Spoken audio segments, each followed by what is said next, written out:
অনেকেই চেম্বারে সরাসরি এসে জানতে চায়, স্যার আমার তো সবকিছুই ঠিকঠাক আছে, কিন্তু পেনিস দাঁড়ায় না কেন, পেনিস কেন শক্ত হয় না, পুরুষাঙ্গ কেন শিথিল থেকে যায়? আমি তো 5 দিনে আমার স্ত্রীর কাছেও যাই নাই, আমার তো এখন আজকে গেছি, এখন তো সম্পূর্ণরূপে শক্ত থাকার কথা, ভালো খাবার টাবারও খাই, কিন্তু তারপরেও এই পেনিস কেন শক্ত হচ্ছে না? যে পেনিস শক্ত না হওয়ার পিছনে অনেকগুলো কারণ থাকতে পারে, তার ভিতরে গুরুত্বপূর্ণ কারণগুলো এই মুহূর্তে আপনাদের মাঝে শেয়ার করব। আসসালামু আলাইকুম রহমতুল্লাহি ওয়া বারাকাতুহু। আমি ডাক্তার মীর শহীদুল ইসলাম, আমার চেম্বার শুভেচ্ছা 255, ঐতিহ্যবাহী শেখ গার্ড সিলেট। যে কোনো একটা সার্চ ইঞ্জিনে ডাক্তার মীর শহীদুল ইসলাম কথাটি লিখে সার্চ দিলে আপনি আমার সম্পর্কে বিস্তারিত তথ্য পেয়ে যাবেন।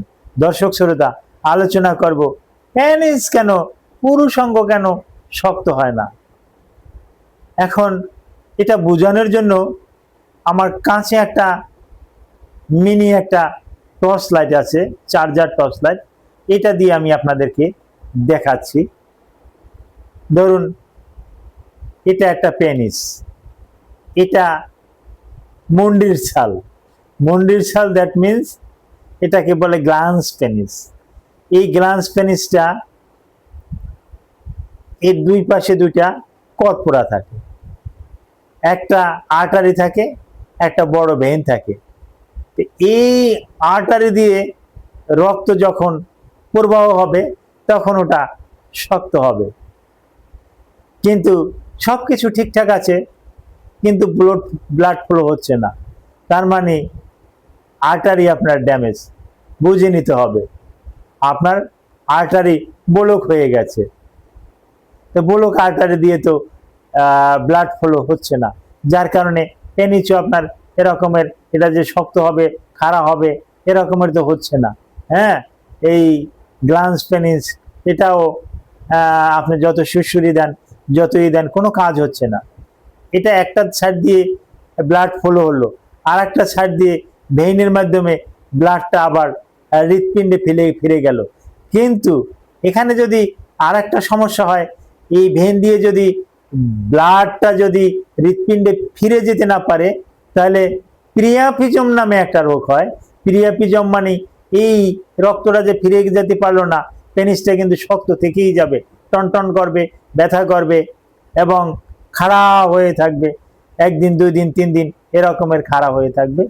এরকমের লক্ষণও আমরা কিন্তু সলভ করি, দেখে থাকি। তো পেনিস যে ব্লাড ফ্লো হচ্ছে না, তার মানে এর কারণ হিসেবে আমরা ধরি আপনার রক্তে ক্ষতিকর কোলেস্টেরলের মাত্রা বেশি, বিশেষ করে এলডিএল কোলেস্টেরলের মাত্রা বেশি, এইচডিএল কোলেস্টেরলের মাত্রা কম। এলডিএল কোলেস্টেরলটা দেখতে কেমন? এই টর্চ লাইটের যে কালারটা না, আমরা এই রকমেরই দেখতে পাই, এই রকমের হরহরে হলুদ বর্ণের একটা তরল দেখতে পাই। এই তরলটা গিয়ে ব্লাডটাকে ফলো করে দিল, ব্লাডটার পথ বন্ধ করে দিল, ব্লাড ওই পথ দিয়া ঢুকতে পারলো না, যার পরিপ্রেক্ষিতে এটা হতে পারে। এটা ডায়াবেটিস মেলাইটাস রোগীদের ক্ষেত্রে হতে পারে। তারপর যাদের লিপিড প্রোফাইল বেশি আছে, টোটাল কোলেস্টেরল বেশি আছে, ট্রাইগ্লিসারিড বেশি আছে, এইচডিএল কোলেস্টেরল বেশি আছে, তাদের ক্ষেত্রে কিন্তু এই পেনিসটা কিন্তু শক্ত হয় না। এরকমের সমস্যা হলে আপনি কাল বিলম্ব না করে অবশ্যই ডাক্তারের শরণাপন্ন হবেন। ডাক্তার কিছু পরীক্ষা নিরীক্ষার মাধ্যমে দেখবে যে আপনার হরমোনাল ইমব্যালেন্স না